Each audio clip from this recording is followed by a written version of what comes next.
before it was calibrated. So thermal imaging is basically so we can find cold spots, right? So it's the old adage that you should be able to see cold spots, right? That's the whole point of this camera. Now you should be able to see me, the red, orange, and yellow guy. You're not a bridal party, but that would mean I'm the hottest thing inside the picture. So the cold spots are the blue and the black areas. So the blue and the black, what we're looking for them to either move or take shape or get very, very cold. When I say very cold, we have kind of like a blue dot bouncing around, helping us direct our eye where the coldest spot is in the frame at the moment. And it is recording right now. You're going to get the full video back to, tomorrow morning after I kind of skim through it and see what I see. But that cold spot should be anywhere between 15 to 20 degrees, if not more, colder than everything else, because I'll be watching for like a baseline temperature at the first few minutes of the video so I can kind of get a gist of what I'm looking at. But in real time, that blue dot will kind of help us direct our eyes. So when you get the video back, the blue dot will be there bouncing around the screen. I can freeze frame it if we have caught something, then obviously I can give you the still from that. I just did that a few weeks ago, so that was pretty amazing stuff. Like it was this little 8-year-old girl caught this perfect apparition. It was cold as can be. It was like a 20-degree drop, and it was in the shape of a person, and you can see it walking. Like it was amazing stuff. But obviously, it's not visible to the naked eye. Correct. Amazing. Correct. So it's an apparition. Yeah. Because it's caught here. It appeared here. That's the definition of an apparition, to appear. So when it appears here and we can't see it, that's the whole point of what we're doing here. Yeah. So with this, anybody particularly interested in this? I know you've already showed like a major interest in this guy. Sounds cool to me. All right, so you're going to hold this horizontal just like that so you can watch the viewfinder. I'm going to have you do starts and stops throughout the night just because the hardware is great, but the software is horrible. So if we record for too long, we lose all footage, and I don't want to do that. So I will give you the cues of when we're going to stop the video, which is the red square on your screen. And then when you restart it and I say, okay, let's get some footage here, you're going to be in the exact same starting position with the wiring to your left. Just so you know, just because when I splice these together, if it goes sideways and we started off that way, it's sideways the whole way, and then I got to give out his phone number, and I don't want to do that. No, I'm kidding. Well, we'll do that to you. No. The wiring goes to the left. That's all and you can be completely casual with that. Like that's a construction phone; it can take some abuse. And again, there are going to be certain areas where we're going to be in vehicles, and other people are going to be around us. People don't like their cars being filmed, nor do they like to be filmed themselves. So we don't want to look like a YouTuber with the stance that you have now. I would say if I say act casual, you're just going to simply drop it. Like you're just checking out your cell phone. Yep, exactly.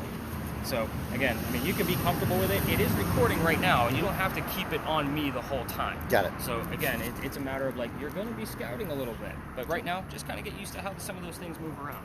Got it.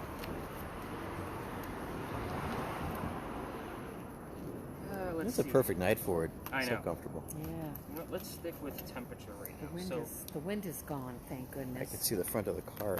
The engine block area is warmer than the rest of the car. This is the perfect reason why I say like people don't like their cars being filmed. And they know what that is, because if I was a car thief, that would be my only tool. Because I know how long a car's been sitting based on its heat signature. Oh, I had no idea they even did that. I'd make a lousy criminal. I unfortunately would probably make a very good criminal. I'm a writer, so I'm very creative, and obviously I know the tech. So the next device. So this is going to do 3 different functions for us, which is one of the reasons why I'm using it. Okay. So first off, it's not going to record anything. So Diane, am I getting the names right? Yeah. Okay, so Diane, when we speak, you're going to see me pull out a little notebook. So that way I can write down some of the readings that you have from this. So let me explain what it does.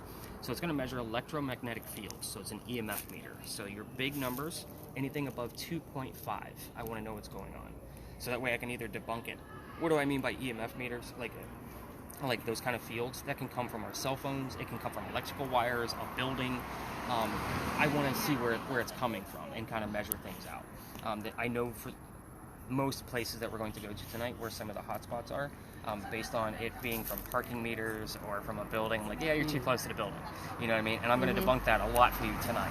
Okay. The bottom is ambient temperature. If Dan finds something on his camera, you and I can prove it or debunk it pretty quickly with an ambient probe at the top.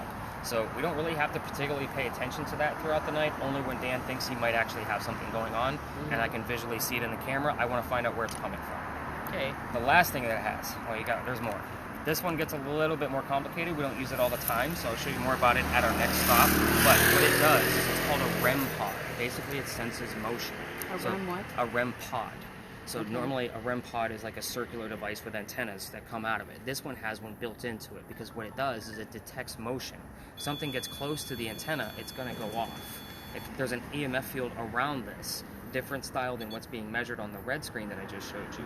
So again, if something gets close to it or is going to interrupt that field, it's going to make noises. So the closer it gets, the higher pitch we're going to get. There's different color variations.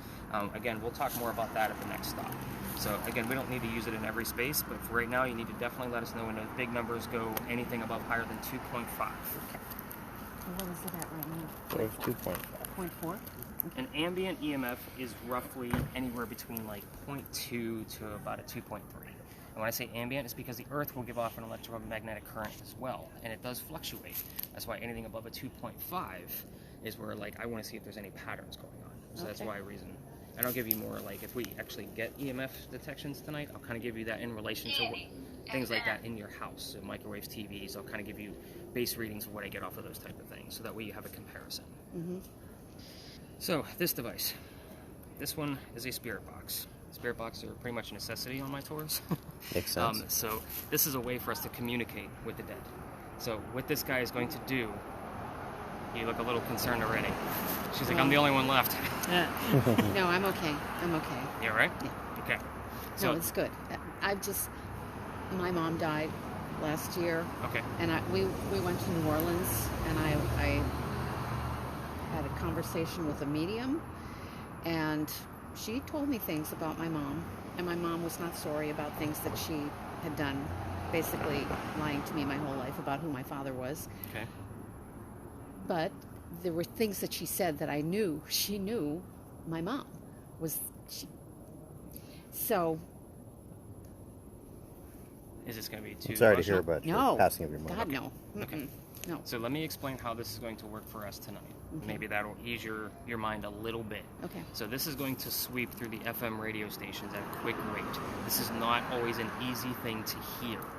So when it's flipping through those stations, like you can see the numbers that are moving on the screen. Like it's literally rotating through them right now. Okay. The point of this is normally on your television shows, it's the white noise that they kind of give off to the ghost, so that way they can communicate through it. Well, getting disembodied voices is a pretty big rarity.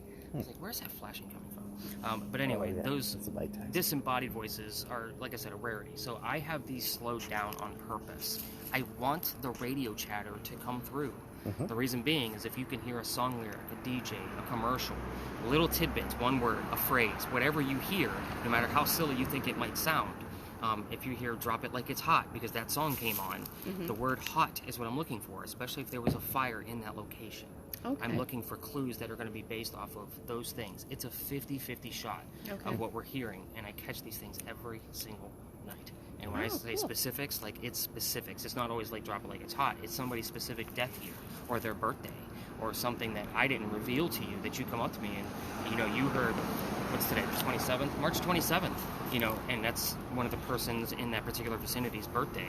And you just didn't know that because I didn't reveal it. So that's part of the genuine experience of what's going to come up out of this. Are you okay with having an earbud in? Yep. Okay, so I do that because I only want you to hear this in real time. It's much easier to hear when you have one earbud in, and I don't want the earbuds back. I buy them in bulk. The Okay. earwax is gross. So, Yeah. however, this one is recording, so you all will get the recording back tomorrow morning. You can play with the volume as much as you want. It doesn't mess with the recording. It's nice and even keel, so when I spot check it tomorrow, I'm still going to give you 15 to 20 markers of things that I heard, whether they're relevant or not. It'll train the rest of you on how to listen to the entire recording. When it is verifiable, like, hey, it's because it was somebody's birthday, I'm going to give you the link to verify my information. Like, I always do that, and it also helps you develop the rest of the story of things that I can't tell you in a 2-hour time frame or a 15-minute time span of where we are. So I'm going to get you an earbud, and you're going to be listening all Okay. night. Oh, I already put them in my pocket. And then I'll show you the new device that I'll be keeping on me, and it works. It's a spirit box as well, but it works completely different than this one. So that's the reason why I got it, and it was one of those attachments that I'm like, I think I definitely need to get myself hooked up with this. So all you have to do is undo this twist tie, and your volume is right here. It's a wheel. So Okay. just try not to hit the button next to it. It'll shut the system down, and I'll have to reset it. Okay. So, Need some light? I gotta get you to give you some light. give me a second. Okay, almost there.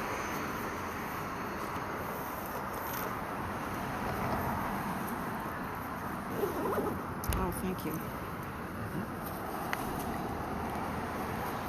Okay, I need to set this one up anyway, and it takes a second. There, thank you. You're welcome. That works. So this one is a spirit box as well. And what it does is it sweeps through both FM and AM radio stations, but it takes out all of the staticky noise in between the radio stations. At least it's supposed to. So as you can tell, it's trying to give me something out of what it thinks are words or somebody talking through there. And again, I'll turn it off from time to I only time. need one earbud. Just right? one, as you normally how most people do it. Is there something on the end of this that I need to take off, or is Nope. it good to go? Nope, they're good to go. So again, I'll be using this from time to time only because I still want to learn how it works in specific areas. It's been very active in one specific area of where we're going to go tonight, so I'll definitely be paying attention to it there. But most of the night it'll probably just stay in my pocket so it's not so distracting. And I'll say, hey, let's pull out this spirit box and see what happens. So, kind of recap. Show me where that wheel is again. You see the button there. You can at least feel it. Oh, okay. It's to the your right of that button. It's kind of inset a little bit. Oh, okay. You got it now? Isn't that so interesting when you actually witness a death? My dog died 3 days ago. Oh, A wonderful dog, Lucky.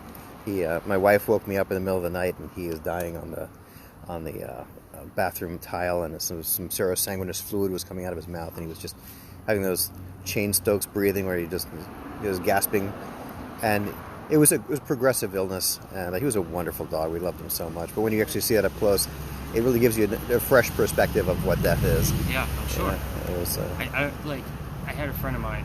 Her dog passed away, and I can't imagine. Especially, I mean, you guys, I'm sure you get the gist of that. I have an emotional support animal. Honestly, I don't know how I would handle that. I don't even want to think about it. Yeah, I can understand completely. So, that's just something I don't even want to talk about with animals because they're that close. Yeah, absolutely. He was such a good dog. We loved him. They're like my kids. I mean, and I have kids. Yeah. So it's just imagine, you know what I mean? It's just do. crazy.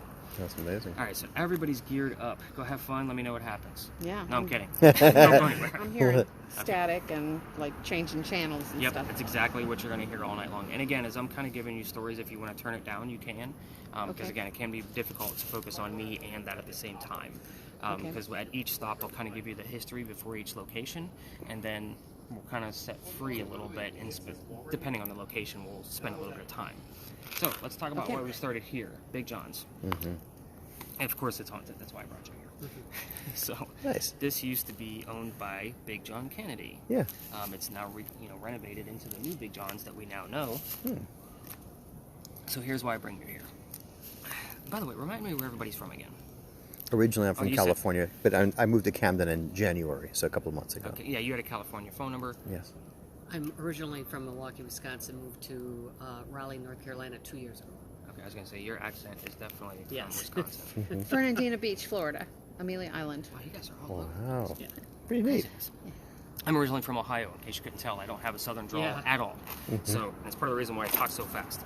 But anyway, so Big John, he used to sit in the back of this bar, and he would tell the bartender if the cadets coming over from the Citadel, if they were old enough to drink or not. One night, 2 guys came in, they weren't old enough to drink. Big John had the bartender throw them out. So they're gone. They come back the next day, and they try to steal the cash register from the front of the bar. John sees what's going on. He sets down his beer and he gets up and he just beats the hell out of these guys. He just pounds them right into the floor. A couple of gunshots go off. John gets hit in the neck with one of those gunshots. It grazes his neck and the bullet lands in the wall. John gets up after being shot, goes back to the bar and tells the bartender to get him another beer, get the 2 guys on the floor, an ambulance. So, moral of the story is, don't mess with Big John, he'll kick your ass. Yeah. Second is, nobody died in that story. So, what's haunting the place is the bullet hole. Even if it's not here after this new renovation of the building that we know, now, John's blood is still in the building. People that sit in front of this bartender get a little queasy, nauseous, headache. A lot of my guests, because they all get the same text that you guys got from me this morning, they'll just eat dinner here and then meet me here for the tour. I don't know how many times, countless times, people have said that they ordered this beautiful steak or whatever they ordered and they couldn't finish it because they felt nauseous. I'm like, well, now you know why. I had a Manhattan here. It tasted great. No nausea. No nausea, right? But it's kind of your heated warning. It's one of the reasons why I like to start here is because, fingers crossed, we're going to be dealing with some paranormal activity. And I don't know how it's going to affect any of you. Okay. If you feel any of those symptoms that I just mentioned, the slight headache, the nausea, the dizziness, I need to know immediately so that way we can move the whole group and get that person to safety. Like, it's a big deal. Okay. I won't say that I've never had to call the paramedics from too much activity on a nice cool night like this. So it wasn't from heat or too much cold or whatever everybody wants to assume it is. It was a cool night. I don't want to say there was plenty of times I had to call paramedics. Wow. It's not a good thing, and psychics usually don't make it. Am I supposed to be listening for something? At this point, if you hear anything that you can make out, I kind of want you to just get used to how to listen to it. So if you heard anything so far out of it, like any words at all, Yeah. like what have you heard? Oh, it just sounded like a radio station. And that's exactly what I want you to hear. I'm glad you're asking this now. Okay. So I want the radio chatter to come through. The method that we're using is that the ghosts, if they are here with us, they're going to use the radio stations to be able to convey the message back to you. Instead of trying to come through on their own, they're going to just pick and choose words that you're going to be able to hear. And again, that's why it's a 50-50 shot, because it's going to skip through anyway, and little words are going to slip through. But when things come up that are so specific, like a date or a name or a battle or whatever we're going to be talking about are going to slip through, like, you can't make that stuff up. So if it says buy it now, that's usually just radio slippage. But if it says Eliza Pinckney, yes, we're going to be talking about Eliza Pinckney. That's what I'm looking for. That's the kind of mentality. So I'm kind of like straining to hear. It's not easy. No, it's not. I mean, there's a lot of static in between. And that's why I say, if you want to play with that volume up and down, you can, because the recording is going to be fine. Okay. It'll be nice and even, so that way you don't have to worry about it, because it can be difficult to do. So if you need a break, so that way you can focus on what I'm telling you, like the history portion, then you can do that. You're not going to mess with the recording. Okay. So again, if you want to turn it down for now, just so that you're not getting a little overwhelmed with it. Well, I'm kind of She's all into excited it now. and interested to hear something. Yeah, I want to go find a ghost. We're getting there. Big earthquake here in 1886. So this building is allegedly where the first death occurred from that earthquake. And it's an anomaly for us because this is the East Coast. We're not supposed to have earthquakes. I know. What is that about? It's an 8.3, I think they said, on the Richter. Holy cow. If we would have had a Richter at the scale at the time, because it was 1886. The Richter scale wasn't invented yet, so they're going based off the amount of damage it caused. But anyway, the mantle you see in the middle of the building, apparently a piece of it off the front of the building broke off, hit somebody in the back of the head, and it killed him. And they say you can see his ghost in the middle of East Bay Street. And I say all of this pretty apparently and nonchalantly because I don't have any proof of this story. It's usually just a great segue, so nobody's thinking about getting sick on the tour, like what I just talked about before that. So let's go ghost hunting so I can teach you guys more stuff about your life.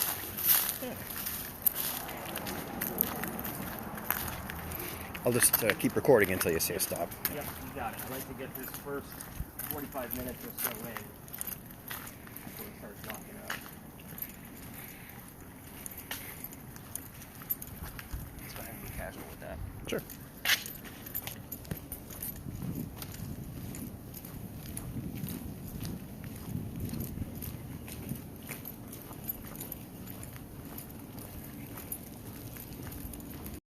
Now we're back online.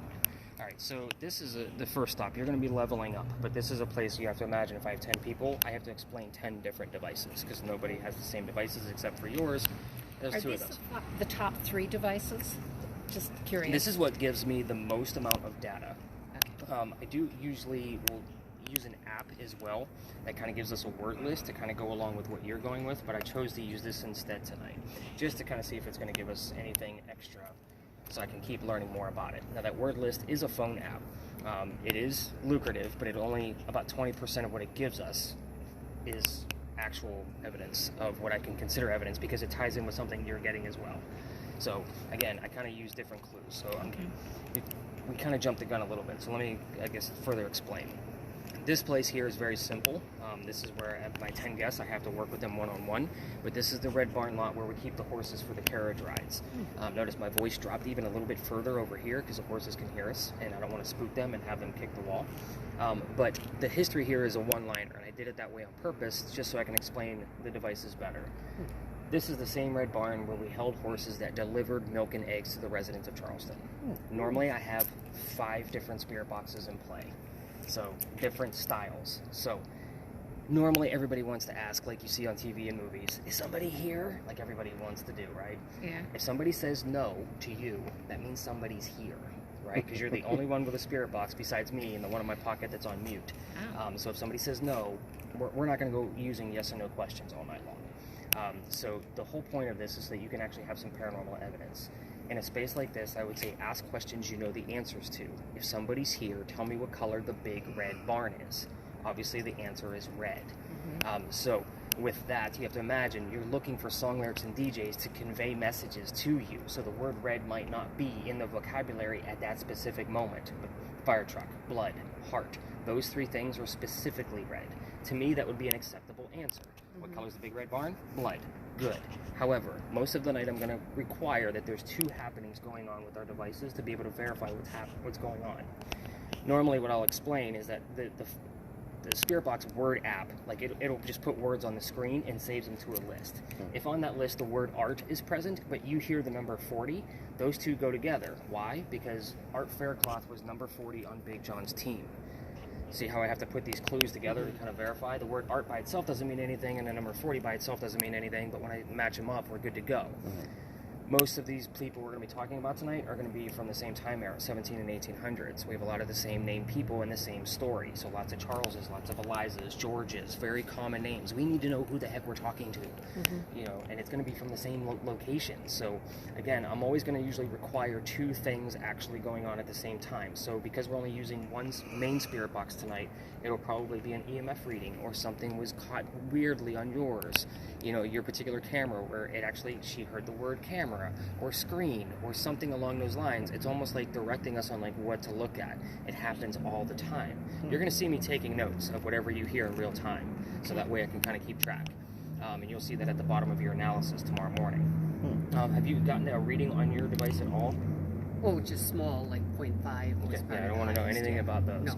No. So that's how we're going to be using the Spirit Box tonight. With your particular camera, you're going to be trying to do two different things for me tonight. First thing you're going to do is you're going to try to keep a person in view. Just somebody's skin, whether it's a hand, somebody's face. The reason why is because we're going to be the warmest things out here. Right. That gives us an array of color on the screen, and it's much easier to see those cold spots moving when we have that array of color because of the variance of temperatures. Makes So sense. that way it'll be much easier to see. The other thing you're going to try to do is keep the sky out of view. So the reason why is because that blue dot that I explained earlier automatically defaults to the sky because there's no surface. It's looking for surface temperatures. Makes So sense. again, it's going to default to the sky automatically, and we might miss an anomaly. Now, some of these spaces, that's going to be impossible. So just try to do your best. People in and sky out are your main objectives. People in, sky out. Yep, and never stop to film somebody's vehicle. Like, you would not be in that position looking at that dude's truck. Like, I would be like, all right, let's get away from the vehicles. Yeah, right. Your Got to be device. subtle about it. Yeah, very, very subtle. Let's talk about your REM pod. So, I know we haven't gotten any readings on the red screen yet, and I was kind of hoping we would have by now, but we haven't gotten anything yet. But at least you've given me, like, hey, it only said 0.5, so you're getting the gist of, like, you need higher numbers. Go ahead and pull up that little antenna for me. Yep. Now flip the device around and look at the back side of it. There's a little thing you'll flip up. Pretty low. There you go. And it's loose. So.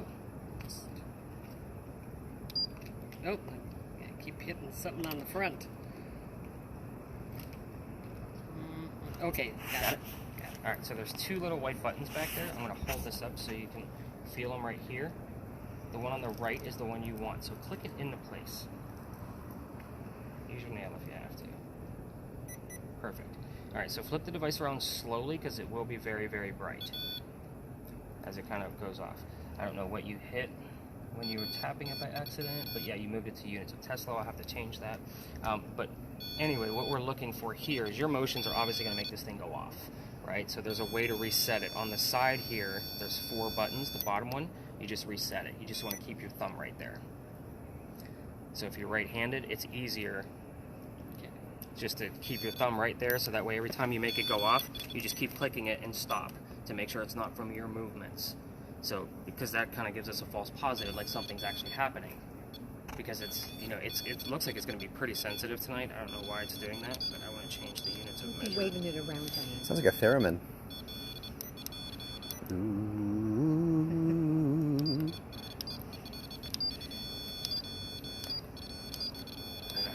got off this. Oh, I'm sorry. It's okay. I'm going to reset it. Need some light? Nope. Okay. I'm the guy that works in the dark. I have it set up to a certain measurement, kind of like inches versus centimeters, just because it's much easier to gauge milligauss, which is the English version, versus the units of Tesla. Wow, that's really sensitive. So, I don't know if that's coming from the building or if that's just too much. But when I say, like, when we're going to use the REM pod, that's what you'll do. You'll pull the antenna out and click that button, and we'll see if we can get anything. But right now, it's a little distracting, so let's just kind of focus on those numbers again. Okay. All right, everybody have a better gist of how your devices work. Are you getting more stuff? Yeah. Okay. Keep it on the people, keep it off the sky. Little bits of music and talking. Yeah. And a lot of static in between. Sounds about right. So I just want to play this for just a second. Again, I just unmuted it, so we're not going to hear a whole lot out of it. It's just going to give us little tiny tidbits from time to time. But again, if somebody's here, tell me what color this red barn is behind me. I need a color. I heard don't. I need a color. What color is the barn behind me?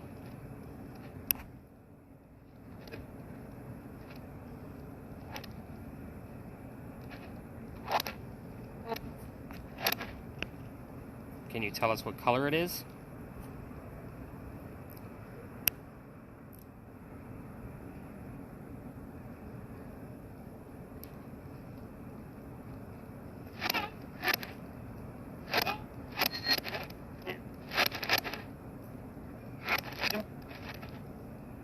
So at this point, I would say it's not going to give me the answer. We're going to mute it, and we'll move on.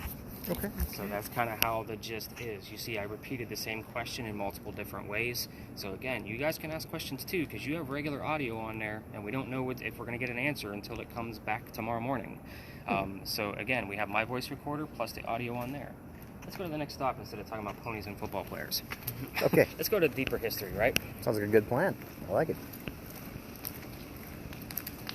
Wow, what a beautiful night. Mm-hmm. Stars are out. Temperature is perfect. Light breeze. Doesn't get much better than this. No, this is, we should all be in the backyard with a beer and a fire pit. Pipe lit. Good to go. Absolutely. Oh, I love those string lights. You look up there, you have the that grill something numbers, I can't remember what it is, but they have a rooftop bar up there. It's supposed to be gorgeous. Yeah, I can see that. Cool as that.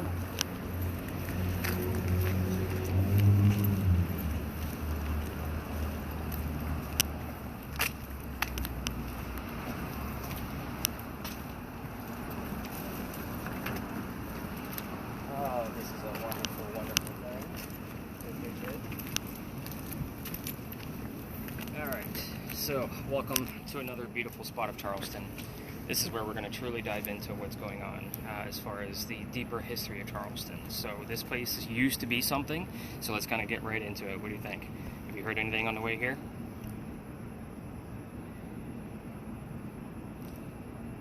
I can't really make it out. Okay, and that's okay. So that's why we record it. Because again, Okay, it's not the okay. easiest job. Yeah. So you're going to get the recording again tomorrow with some of the markers I'm going to put on there for you. And then, of course, you can discover more for yourself Okay. if you want. So this space used to be the Eliza and Charles Pinckney mansion site. Their mansion sat in the front of this lot facing East Bay Street, Broad. And we're going to talk a little bit about architecture as we go on through the night. But Eliza's garden was lined up with Five Church Restaurant and came all the way across. We are standing where the servant and slave quarters were for the home, just so you kind of have the layout of the land. So Now it's a parking lot. now it's a parking lot. And we'll talk about what I would like to do with this space, because I've been diving into this pretty heavily. I just need about 20 million, Oh. so no pressure, none at all on selling tickets. But yeah, I have my own theories and thoughts on what this space should be. But let's get into who Eliza was. First off, also know I'm not going to be giving you questions like what color is George Washington's white horse, like what we did over there with the red barn. So you will get the answers. This is where I'm going to withhold information like what we discussed earlier. Eliza and Charles had a son named Charles. They had a nephew named Charles. 3 different Charlesons. You see why I need 2 different clues now? So the son and the nephew were signers of the Constitution for South Carolina. It's a pretty big deal to us, South Carolinians, but I again. You guys were on vacation. I don't like politics either. Let's move on. Eliza, she married Charles at a young age according to today's standards. So it's not the colonial times that she came from. So it's not like she was 12 or 14 years old. I bring this up because Charles was over double her age when they married. So it's a pretty big age gap between the two of them. She married him because her father over in England thought he was dying, and he wanted to see all of his children one last time. She didn't think he was dying, so she stayed put. This is 1744. There's no such thing as marrying for a green card or citizenship. She married this guy out of love. Even after his death, because remember, he's twice her age, she remained a widow for the rest of her years. But anyway, Dad got better. Eliza was right. And Dad apologetically starts sending her gifts from England to this space. One of those gifts happened to be the plant seeds of indigo. Now, indigo is a plant that makes blue dye that makes her blue jeans blue. That's what you're wearing right now. So that's what we use it for. Now, indigo was already here from our slave trade, and they already knew how to keep it cultivated, but Eliza didn't. So she learned from her slaves how to keep it going, and then moved it to a plantation just north of here in Mount Pleasant at Sneed Farm. She calls her father, not literally, it's 1750 something, and says, hey, rice plantations are going downhill. Why don't you give me some contacts? And now we have an international businesswoman during colonial times. We are still in Women's History Month, are we not? Yes. Mm-hmm. So this is a pretty big deal. That's Eliza's business. Let's get into the weird stuff that goes on. So Eliza, first off, is the second wife named Eliza from Charles back to back. Very smart or very stupid, depending on how you look at it. Say it again. Eliza was the second wife named Eliza. Oh. Back to back. Wow. Yeah. Huh. Ironically, both Elizas have a maiden name that starts with the letter L. Okay. If you want to find out which Eliza we're dealing with, ask her maiden name. Okay. Eliza's children, I told you there's at least one, Charles. There are more. You can ask how many and what their names are, and that's about it. We do not want to poke the bear. There's a tragedy among one of those children. I will tell you about the tragedy before we leave, but you're strangers to Eliza. I'm here 7 nights a week. Don't poke the bear. All activity will stop, including any type of EMF reading that we will get out of this place, and I've seen that. We're going to talk about that here in just a moment. The mansion's not here anymore. You can ask what happened to it, and then what year did that happen if you get an answer. These things will come up. Notice none of these questions are yes and no questions. We can also ask exactly what happened to her. 18.9, 19.2. Beautiful. I have to write those down. Keep them in the back of your head. So let me wrap up what other questions we can go through. 18.9, 19.2. So, Eliza's death, we can ask anything we want to. How old she was when she died. 7.4. Where did she die from? Where is she buried? And what president was a pallbearer at her funeral? Like, these are all specific questions that I get the answers to consistently. So, basically what you're seeing right now, the 18.9s and the 19.2s, behind your television, 4.6, where all of your wiring is, and it's all plugged in, and you know, Blu-ray players and all that, that's usually about a 40 to 60 milligauss reading, just so you kind of have an idea. You just had an 18.9 and a 19.2, 18.9, 19.2 out of a space that has nothing underneath it and nothing to make it go off. So, take that for what it's worth. Just 2 weeks ago, before I went to St. Augustine, a young lady had a reading of, what was this, 141 in this location? 4.4. I mean, I've gotten some pretty high readings in here, and there shouldn't be. 15. So, you're getting some good stuff. Anything above 19 at this point is what I'm after. I want to keep it progressing. As far as your camera, this is where I normally capture something with that camera. I will be honest, I only capture about 4 to 5 pieces out of that camera per year. Like, it's not a whole lot. So we can't catch it if we're not recording. So that's one of the reasons why I still use it nightly. First off, it's fun tech, especially for guys. I don't know why we love it, but we do. It's pretty neat. Somebody's going to their car, so we want to be very casual at this point. Understood. But again, sorry, I'm a bad dad with these devices. And just be glad I don't have the lasers out tonight, because lasers get Nick in a lot of trouble because everybody wants to wave them around, and yeah, I could just imagine. They're effective, but not in that way. But anyway, your camera, this is where I've actually caught probably 2 of my most prominent pieces of evidence out of that camera. Actually, when we were walking out of the Red Barn lot was where I caught that person, full cold apparition. And you'll be able to scroll down on your guys' data page tomorrow. It's March 14th. If you forget, you can just listen to the audio. Scroll down to March 14th, and you'll be able to see all the snapshots from that camera, the things that we caught, and the marker for the video. It's pretty cool. But anyway, we're going to kind of peruse through here. We're going to stay away from the vehicles. Hotspots for this location can be in the center for the REM, for the EMF detector. At least that's where it was the past couple of nights. But that top left corner kind of gives us quite a bit. Have you heard anything coming out of there yet? Just radio stuff. Yeah, and that's what we want. Women talking, guys talking. I don't care what gender. I just care about what are they saying. Okay. So, Yeah. again, if you can make any of it out, any specific terms, just shout them out. Okay. So I'm going to turn on my spirit box here. And you had an 18.9, a 19.2, anything above that? No. Okay. So far, and you had a 7 point something, right? Yeah, and I had a 15. Right, that's right. Okay. And a 4.4. Yeah, let's stick to the above 19s. Let's keep it Okay. going up. That's plenty for me to work with so far. So, I kind of want to try this out at the front up there. I'll be honest. Like I said, this guy is new, so I'm going to play tonight too. Cool. Let's move up this way. Eliza, can you tell us what happened to the mansion?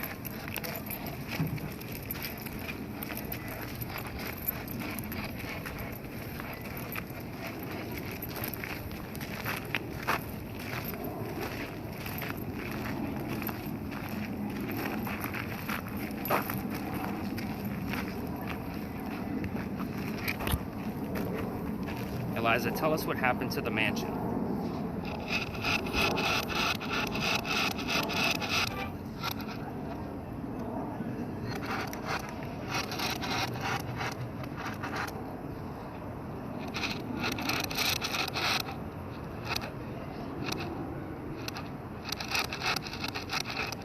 So if you want to be, just kind of hold it down a little bit lower and just do just a 360 as we're kind of hanging out here. There you go. Mhm. That way you can see them moving nice and slow. Eliza, we want to know what happened to the mansion. What kind of tragedy was that? Any readings coming out of yours?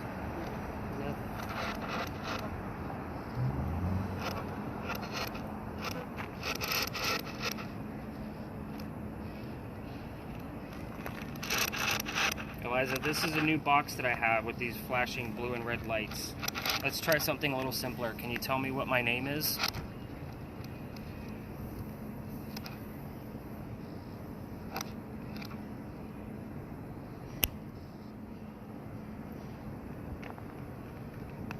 Eliza, can you tell me what my name is?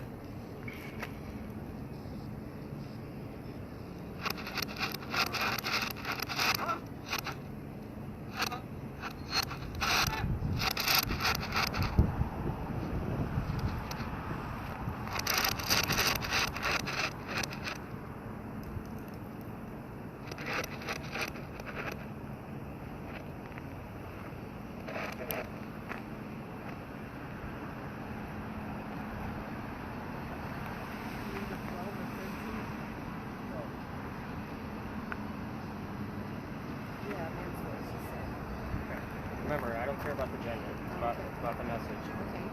So 12 is a good start. I want a secondary clue to verify. Okay. 4. So I will tell you, we didn't ask it yet, but that is the number of children that Eliza had. So you have to 4. So you also have to remember, like, if they're using these truly, they're going to grab whatever they can to give us those kind of specific clues about them. It's not always going to be a direct answer to our question.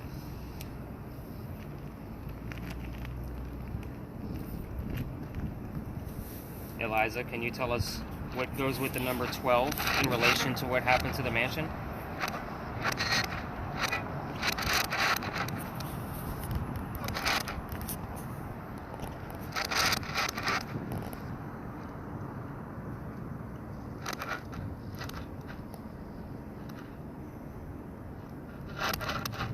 What number goes with 12 in relation to what happened to the mansion here?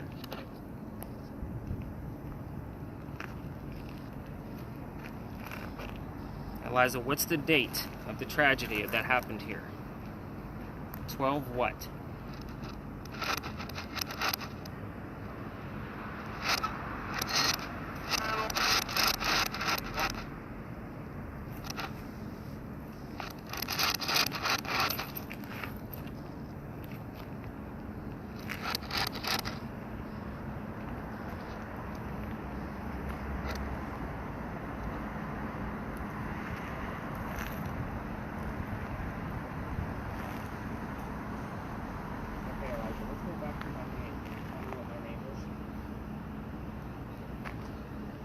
ratings coming out of there at all?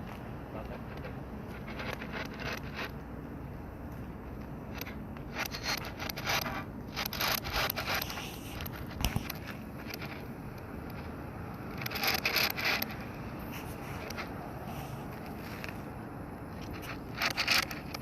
And no anomalies that you're seeing? I know it's a small screen. Yeah, nothing unusual that I've seen so far. Okay. 2.5. Small one. Doesn't mean it's insignificant, because some spaces don't get normally anything, and then a 2.5 shows up and it gets stoked because I know the space. But this one, I've seen that thing cap out and error out at high numbers, and it shouldn't be there. Elijah, what happened? What happened to the mansion here?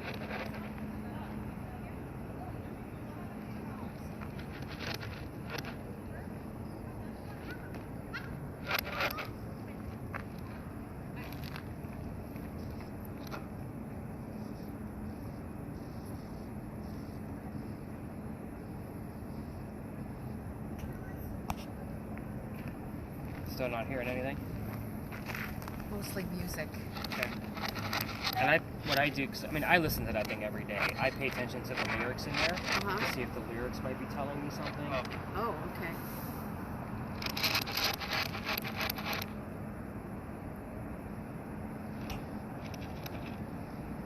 And you're not getting any out of the readings on your end. All right, so I'm going to slide this in my pocket and kind of show you guys the answers of what's going on. So let's go ahead and cut your video and kind of give your hands a little break. Watch your step. Thank you. So this is where usually everybody gets creeped out. It's a little bit of a darker alley. I mean, it's usually, I'll be honest, it's normally not this well lit. Especially the restaurant actually just went under a renovation because they had a fire a few months ago. So it was really dark down here. Like, I'm still going to go back. I'm not going to stop. That's great.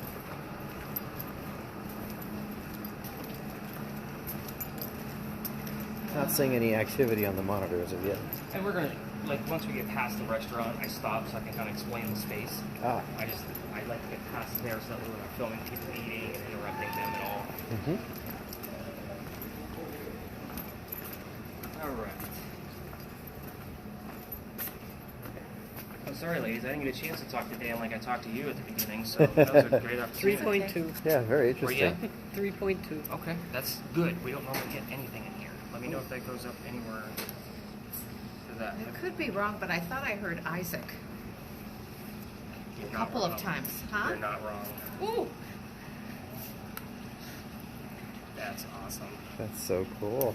Okay, so let me tell you about this space. Believe it or not, where did you hear Isaac? Was it when we crossed the last crosswalk? Yeah, it was back there. I'm not surprised. We're going to talk about that here in just a moment. It'll all make sense. Amazing. So, this space, when we crossed that last crosswalk, that's where the original Charlestown Wall used to be. Charleston used to be called Charlestown, the walled city. It was fortified. You're standing on one of the first streets we ever had. So, this is a very interesting space. The reason I asked for names is because I have the full list of residents of every person that's ever lived down here. It's not a lengthy list, but I do get the two same names over and over again every 6 to 7 weeks, like on a loop.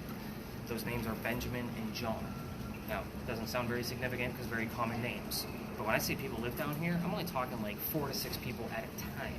So it wasn't like this whole block was lined up with little tiny houses. 4 to 6 total, maybe. So Benjamin and John both lived here in 1801. I don't have anything significant about 1801 in Lodge Alley. Like, there's no significance other than the fact that it keeps happening over and over again. Where are we in the loop? We're on like week 4 and 5. Like, it's like I said, I have to average it out. So right now I wasn't expecting the name Benjamin or John or even any other names, but every once in a while a third name will pop up. That name was Jane. Jane also lived here in 1801. That's 3 out of 5 names. Now last night the name Jones popped up while we were in here. That is a 4th person that had the last name of Jones. His first name was Henry. So again, very interesting that 1801 people, residents keep popping up here. So what was this place before people lived here? This is where the Freemasons had their Masonic Lodge, hence the name Lodge Alley. So words around that have also come up. Freemason, Mason, brick, Illuminati has shown up several times through the radio stations. I don't know who's talking about the Illuminati, but last year alone, it was like 4 or 5 times I caught it in the time span that we're here. So again, I can't take that for coincidence, and I keep getting the same things over and over again. And I do stall here for just a few minutes before we move on, because that way I can explain the full space and we have an opportunity to actually capture something while you're listening, or if you're not listening, that's fine too. I'm going to listen to it in the morning. The people that lived here were considered lower class. They did do an archaeological dig underneath these bricks and found some of the tools and silverware and clothing. And it makes sense because the other side of the wall would have been across the street of East Bay where we came down, and the smell of low tide would be coming through here all the time. Well, the rich aren't going to put up with that. Have you guys been down to the Battery where the houses are skinny in the front and they go long backwards? So there's 2 reasons for that. First off, you were taxed based on how much street side you took. So the skinnier you are, the less taxes you paid. We just talked about the Pinckney Mansion where you saw it was broad against the street. They're outside the city walls and they're politicians. They have the money to pay the taxes. It was bragging rights. So they didn't care. So that's why they faced basically the water side. But the other reason is because it keeps the smell of low tide out. We have piazzas, that's the front porches with the door on them. That stops the smell from coming in the house from low tide. You open up a 2nd-story window, and the nice cool breeze comes in to cool off your house. Heat rises, cool air drops. So that way you have a nice circulation going through the whole house. These people lived in shotgun houses. So this is definitely lower class folks down here. But again, very interesting space. I do get orbs caught with when I have the other camera out. It works with IR lighting, which is light we can't see with our own eyes. You can only see it through the lens of the camera. So we have caught some orbs and some darker, specter kind of things that I can't debunk in here. But that camera has caught like different cold spots that I can't identify, especially along that wall on the left. What's going to happen from here? And again, this was a short, brief stop. Kind of lays out the rest of the land of where we're going to be going next. That's why I like to stop here. Not to mention, you're in Charleston. You have to see cobblestone somewhere. We're going to be cutting through a neighborhood, and you're going to stop your video once we exit, just because I'm literally taking you right on the cusp of where we're allowed to go. Now we're going to another alley that I cannot take you down because it is considered residential at the end, and also because I've been booted out of it. The reason why is because my tours have the gizmos and gadgets and lights and noisemakers, and the new neighbor came out and he wasn't very happy. I'll talk about that because it is relevant to one of the stories that I tell at the end. So you're going to see how this kind of progressed a little bit, and it's all relevant, all of it. I don't say anything to you that I don't want you to know, as far as like, I said I'm going to withhold some information, but other things make sense on like why things occur. It's not always about the story, oh, we heard this guy's name or a birthday. It's because certain things have to take place in order for me to be able to tell the story properly. So again, once we exit, you'll stop your video. Yep. You may get a little bit of readings on those streets up there. 2.5, it's been around. So I'll be curious. There's a building that we're going to be standing outside of the alley from that caught a pretty high rating a few weeks ago that I questioned. It was in the 90 milligauss range. Like that's really, really high. The streets should usually give us anywhere between like 4 to 7 because of the parking meters. I'm sure you saw that along the way here.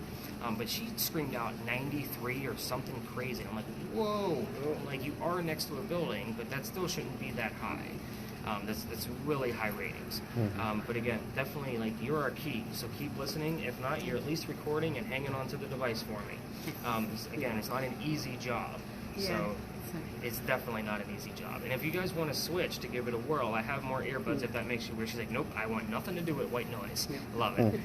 All right, so it looks like I pinned you guys pretty good. So let's walk through the rest of the alley here.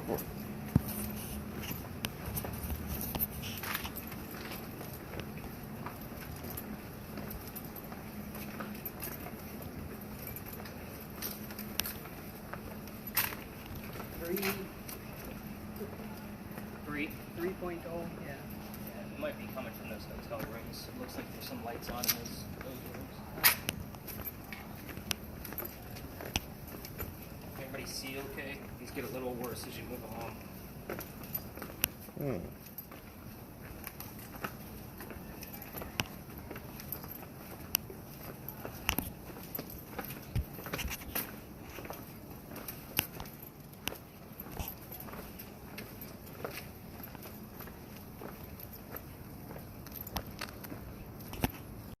Behind me, through the alley.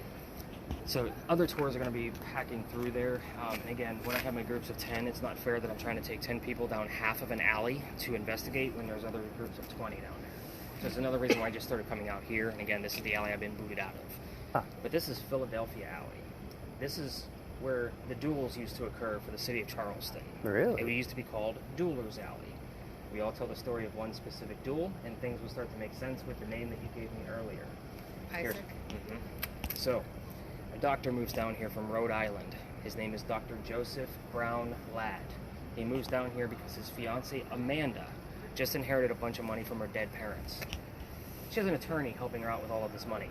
And the attorney thinks that the doctor's just after her cash. So he tells her to get rid of the doctor.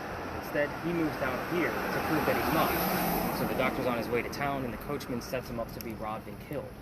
It's not a very good start to his stay in Charleston. Was the coachman set up by the attorney? Did the No. attorney stage the whole thing? Not have to him my killed? knowledge. But that would have been a very interesting twist. Well, yeah. I mean, it would.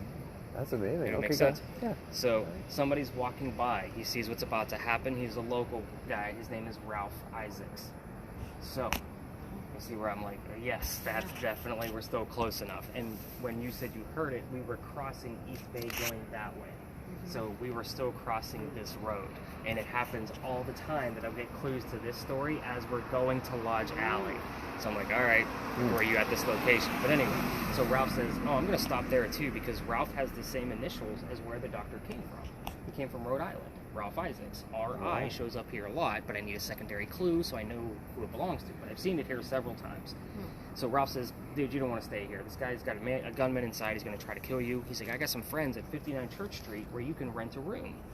And that's what the doctor did. He took him up on the offer, saved his life, and the doctor rents the room at 59 Church Street, and the two become friends. The doctor's practice starts to take off. He's making his own money now. Amanda's moving down soon. He becomes known as the Whistling Doctor. This is the late 1700s when people actually whistled because they were happy. So, in every haunted city you ever go to, by the way, will have a whistler. Just so you know, ours is a doctor. So they go see plays together, Ralph and this doctor, and they can't sit next to each other because the doctor makes more money now. So he has better seats. It's just kind of the way the hierarchy works. They talk about these plays on the way home. Well, they're discussing the new actress that was in town, and the doctor thought she was great. Ralph, not so much. It gets a little heated when Ralph starts insulting the doctor's fiancée, Amanda, back home in Rhode Island. It gets very ugly, and they go their separate ways. Ralph is from here. He has friends at the newspaper. He puts an ad in the paper telling the whole city of Charleston what he thinks of the doctor. Oh boy. It's nice I don't have to explain what newspapers and ads are to my group tonight. This is wonderful. That's a big falling out. Yeah. That's really tragic. Oh wait, the doctor sees it, and he rebuttals with, let's go to Duelers Alley. We're going to settle this. So they come down, they take their 20 paces, they turn, the doctor points his gun in the air, and he shoots. There's one shot. He did not want to kill his friend. He just wanted to show up for the courage and bravery to the fight, which is often what happened during a duel. But Ralph has his one shot. Sorry, Dan. He puts it in the kneecap on the doctor. So the doctor didn't die either, but Ralph made his point. The doctor drops to the ground, and his friends pick him up and carry him home to 59 Church Street, where he dies 10 days later after refusing medical treatment. You have to remember, he's a doctor. Probably tried to bleed himself out. So, again, very interesting story about the doctor, but they say as you walk through here that you can actually hear the whistles from the doctor. Keep in mind, if you're going to walk down there and turn on your voice recorders from your phones, I invite you to do that, but remember, every local knows the story. Anybody walking up and down Cumberland or Queen Street on the other side is going to throw a whistle down the alley. I do it every single night on my way back to my garage. So it's just one of those things that all locals do, especially when there's another tour down there. I know it's empty right now. So here's how I got booted out of there. Here's where things get a little weird. This alley didn't come all the way through to Cumberland Street all the time. Like, this is a pretty old alley, which means the bricks are older on the other side. Well, those bricks are sun-dried bricks from slave children. There's a full handprint and several fingerprints in those bricks at the end. I would like to point them out to my guests just so they could see our history and see how far we've come, right? In Charleston, a lot of slavery here. It's okay to talk about it. And everybody wants to put a spirit box or an EMF meter or something near it, and I treat it the same way I do the brain. You're not, that kid's not staring at that brick in the afterlife. It's also outside the gentleman's dining room window. He come out screaming one night, and that night was November 26th, 2020. Why is that relevant? Because the next day was Thanksgiving, which means I did not work. I got a phone call on November 28th, 2020. I have a full group that night. It is Black Friday. I'm like, I'm told that I can't go all the way through there from the tourism office. I'm new to the tourism industry. I'm like, okay, I'll follow the rules. I take my group and I tell them I'm going to wing up this pirate story at the end. I'm like, I don't believe this story, so let's see what happens. We're going to wing it. You guys tell me what you hear. We get up there and somebody hears the number 300 on their spirit box. Another person hears the name Anne on their spirit box. And I'm like, all right, I don't know what 300 means, but we'll see what's going on. Anne Bonny's trial was November 28th, 1720. We were there on the exact 300-year anniversary of her trial for piracy. Trial for piracy. Again, karma told me I was no longer allowed to go down the alley, and I had to reroute to that exact space. I didn't even believe the story. Like, my investigation of the powder magazine was void. Like, there was not much there. So I was like, yeah, I'm not going to pirates. I'm a vampire guy. Like, there's no vampire stories in Charleston. But we are going to talk about that story later on. And Is there a smuggler? They're pirates. They're all smugglers. Is that what you got? Yeah. I'm writing it down. Wow. You say you heard the word pirates? And No, smuggler. No, I Smuggler. heard smuggler. Smuggler. And I thought I heard Daniel also. Wow. Interesting. I heard that pirates were captured and hung by the neck until dead. Or until they fall naturally, which means their bodies would fall off separate from their heads. Yeah, well, they would keep them in somewhat of a cage. So, again, the way they were hung, there was like this weird wrapped around cage where you could still see the body, and they would hang pirates because it was kind of a warning for other pirates to not come to certain locations. So, yeah, they would actually be hung until dead and decayed off of their own carcasses. Wow. So, yeah, pretty nasty stuff. Along the way, if you hear anything, please let me know. We're going to go to our next stop from here. But the next stop is kind of like myths and legends. You can stop your video at this point. Okay.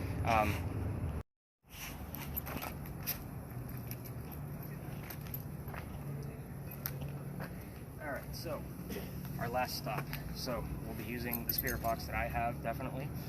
Your particular device, we won't get a whole lot of EMF here, but if we do, that's when it's exciting. So those little 2.5s, like that's going to be exciting for me here. Just so you know, it's definitely not going to be the Pinckney Mansion side of giving us 20s and 30s. Your camera does like to act up in here. It will make other devices stop working. I've seen that before. I don't know how it works, but it was almost Is she crazy. not supposed to use her antenna anymore? We're going to definitely use it in here. Like once I give you the story of what this craziness is, we're definitely going to turn it on. It's pretty quiet and peaceful in here. There's no cars around, which is going to be nice. So we're going to turn on that REM pod and see what we can get out of it. So let's start with what the building is that we're going to be staring at. It's that little building with the crosses on it.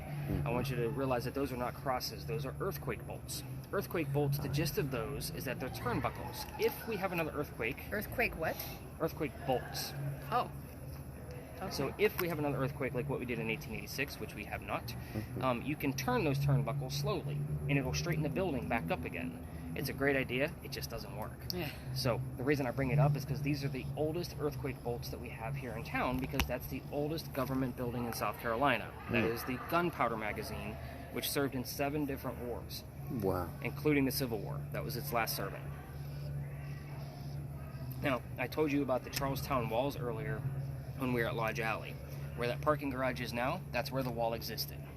It went up past the powder magazine and started going south towards the battery. In the event that it got attacked 3 blocks away from a warship along the water or a pirate ship, the cannonball is going to have a hard time going through the 32-inch thick walls. They're super thick. There's gunpowder inside. They have to protect it. But we're going to pretend that that cannonball is going to go all the way through and blow up the gunpowder. There's sand in the roof that's supposed to go up with the explosion and fall to put out the fire of the gunpowder. That's another great idea that doesn't work. However, the sand is still there because sand doesn't disintegrate, and we know it doesn't work because we had another powder magazine closer to the battery. It got attacked, sand went up, building burned to the ground, no longer exists. So this one's just never been attacked. So the reason why we're here is because the pirate we're going to start talking about is the same time frame as when this building was being built. So it's kind of like using I call it a familiar. So it's like using a toy to try to interact with a child ghost. We don't have any buildings this old in Charleston. Notice I said it was the oldest government building. We do have at least one other building that is allegedly older. But again, we don't have much in Charleston around this time frame. This building took 10 years to build. Does that sound like our government? Small building, 10 years? About right. So 1703 to 1713, our story actually begins in 1708, right in the middle of it. So follow me, there's a lot of twists. A young lady named Anne Cormack moves here from Ireland. She's with her father and his mistress. The mistress is her mother. You guys got that so far? Mhm. The three of them are getting away from his wife.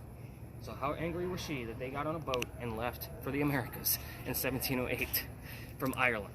Now, they get here, and Dad buys a plantation in Georgetown, just north of here. Mom dies pretty quickly. That means he has to send young Anne down here to sell anything from the plantation to keep things going. That's why we're here. This is familiar. Now, Anne back home in Ireland when she was like 7 to 9 years old, they say she killed one of her servants with a knife to the belly.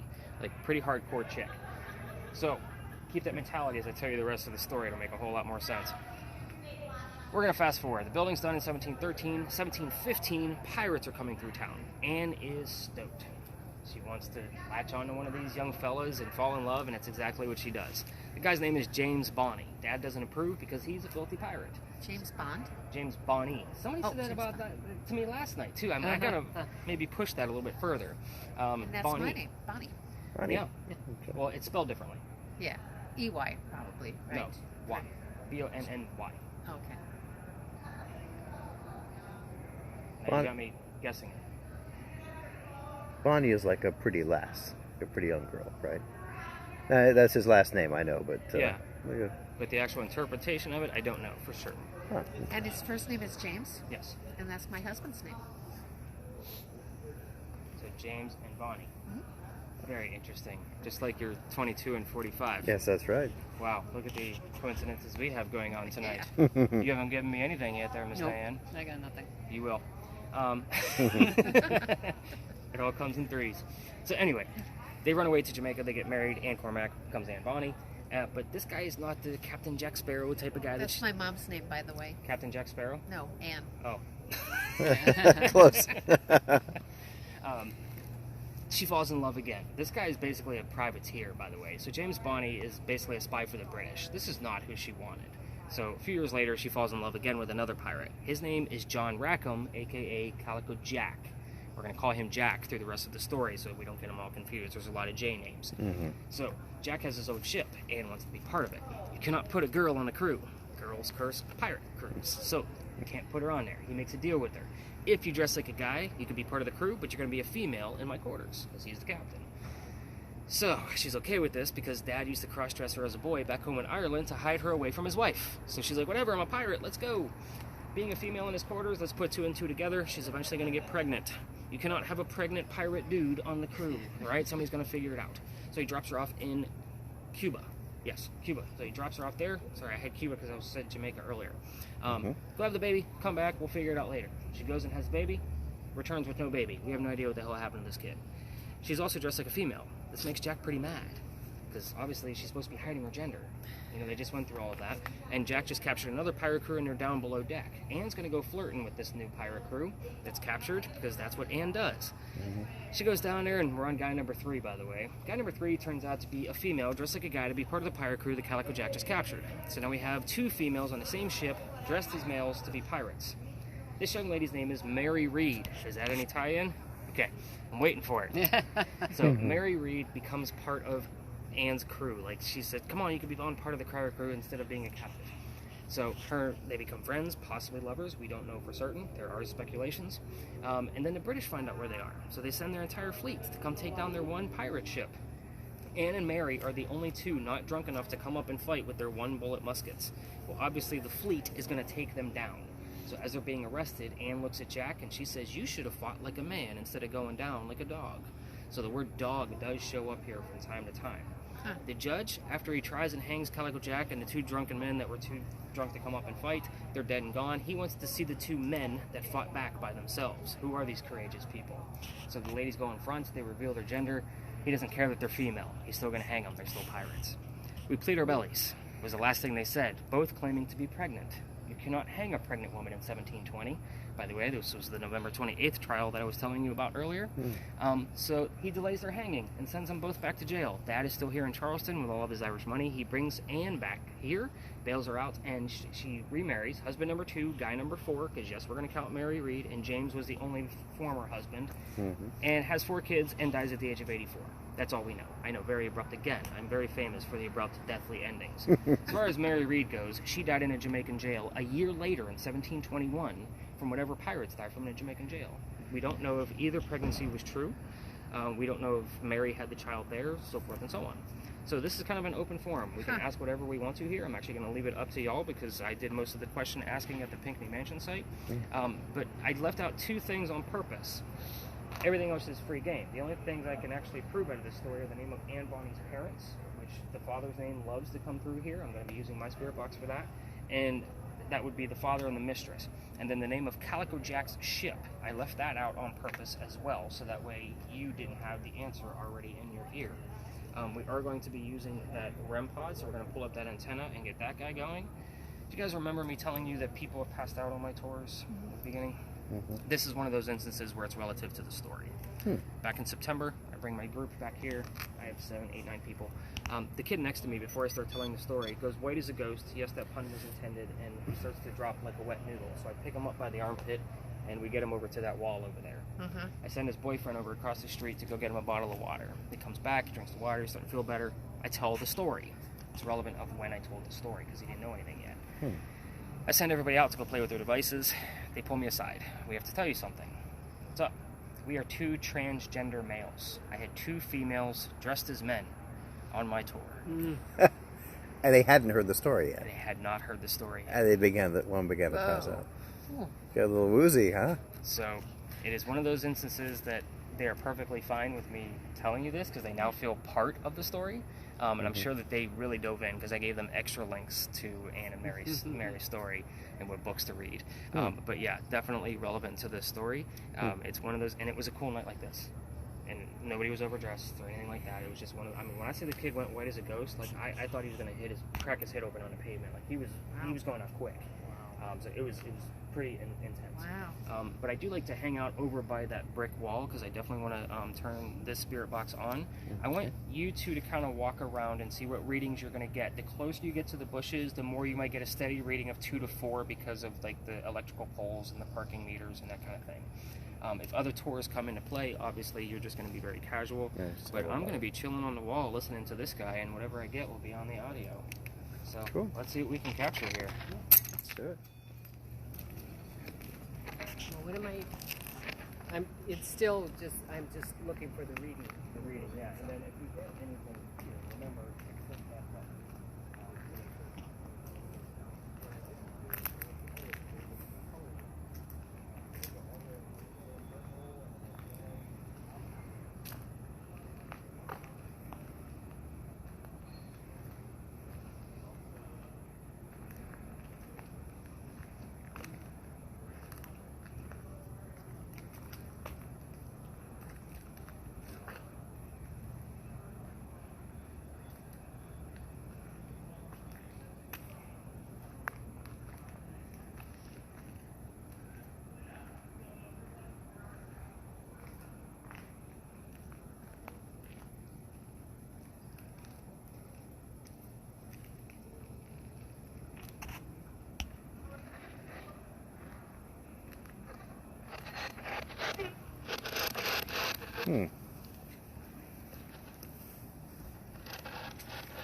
So, did you mention the name of the ship? I didn't tell it to you guys. Okay. I know what it is. Okay, I was just curious. Maybe I'd missed it, I thought. Nope. Again, I withhold things on purpose. Oh, sure. See if it comes through. Yeah, that way you guys have a genuine experience, and when kids are on the tour, they're not just repeating everything I just said. Got it.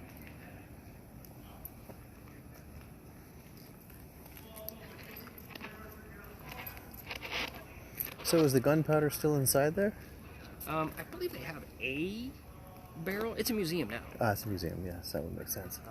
And I don't know if you're in the architecture or not, but if you notice the bricks that have changed back here. Oh yeah. So when in between the different wars, because you can remember they have to use every single building inside the walls for whatever reason. So if it didn't have gunpowder in it, they would use it for mercantile, textile.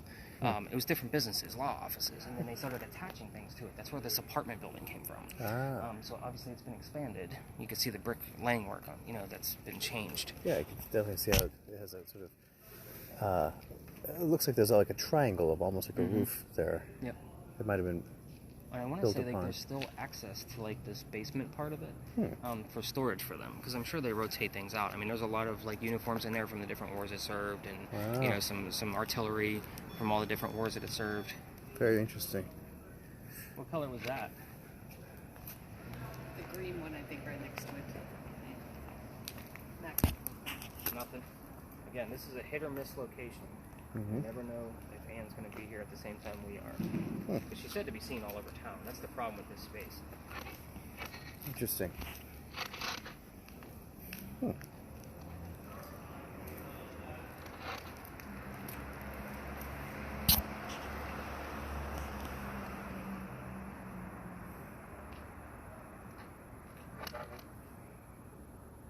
Somebody tell me what the name of Calico Jack's ship was?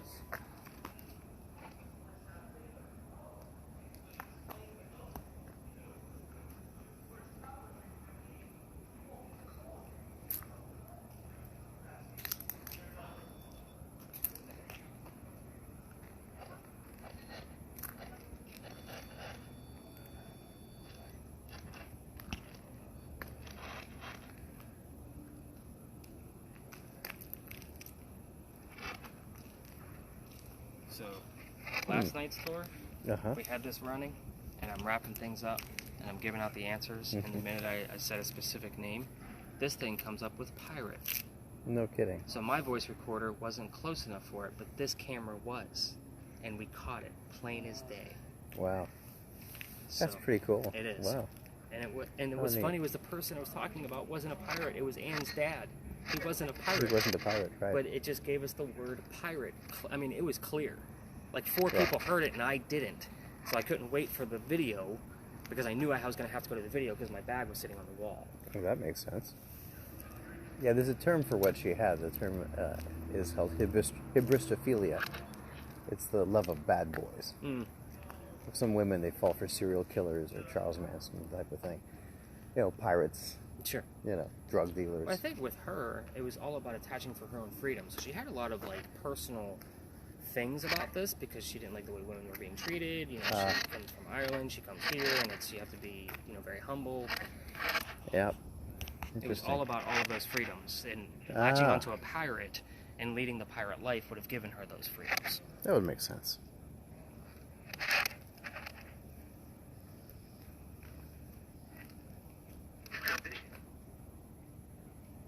Come on, Anne, give us anything if you're here. Give us a clue. Come on, you can walk towards us. I got this new box here. You can talk through it, just like the other ones.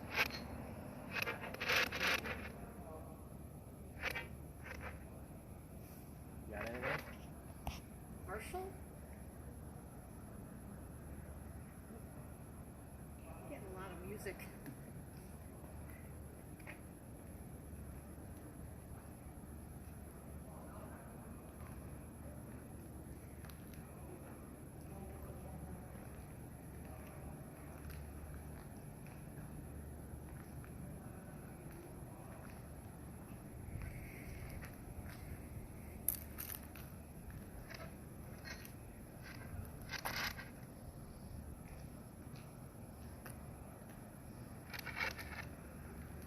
Can you tell me what my name is? Notice I go after like 1-syllable answers of things that I know. Yes. So that way it's easier. So 11 that I was looking for with the Pinckney Mansion site would have been very hard to get out of this. Yes. Because it's 3 different syllables. 3 syllables, sure. And your name is 1 syllable, makes it easy. Correct. Yeah. Pretty neat. Any crazy readings? Nothing? Alright, we probably don't have anything going on because you heard Marshall. I haven't heard anything about this yet. So I say we go ahead and get this party wrapped up. I'm going to leave this guy turned on. Let's move it over to the wall so I can put the pad down. Okay.